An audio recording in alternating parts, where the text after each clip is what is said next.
আসসালামু আলাইকুম বন্ধুরা। আজ আমরা এসেছি সফল ব্যবসায়ী মানিক ভাইয়ের খামারে। সাথে আছেন রুহুল ভাই। মূলত আজকে মানিক ভাইয়ের খামারে আসার প্রধান কারণই হচ্ছে খামার পর্যবেক্ষণ। খামারে এসে যেটা দেখতে পেলাম আমরা, খামারের মুরগিগুলা খাড়া হয়ে দাঁড়াতে পারে, শরীর অনেক দুর্বল, প্যারালাইসিসের মতো। প্রায় মুরগিগুলাই শুয়ে আছে, কিছু কিছু মুরগি হাঁটাচলা করছে, খাবার খাচ্ছে।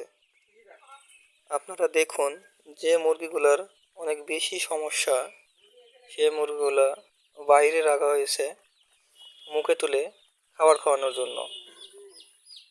যে মুরগি আছে এখানে প্রায় 300 350 মুরগি আছে, সবগুলারই প্রায় এরকমই সমস্যা। এটা হয় সাধারণত ভিটামিনের অভাবে। মুরগির বাচ্চাটাও ছোট ছিল। মানিক ভাই বলল, এবার মুরগির বাচ্চাগুলো দিয়েছে ছোট, দেখুন কেমন করে মুরগিগুলো ঝিমাচ্ছে।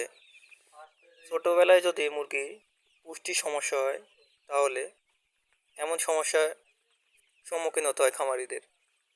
এখন সাধারণত এর জন্য ডোলোরিন ও সেফা ওয়ান খাওয়ানোর নির্দেশ দেওয়া হলো। পরবর্তীতে মুরগিগুলো একটু সুস্থ হলে ভিটামিন ও ক্যালসিয়াম কোর্স শেষ করতে হবে। বন্ধুরা, আজকের ভিডিও এ পর্যন্তই। ভিডিওটি যদি আপনাদের ভালো লাগে তাহলে লাইক, কমেন্ট ও সাবস্ক্রাইব করতে ভুলবেন না। ধন্যবাদ বন্ধুরা।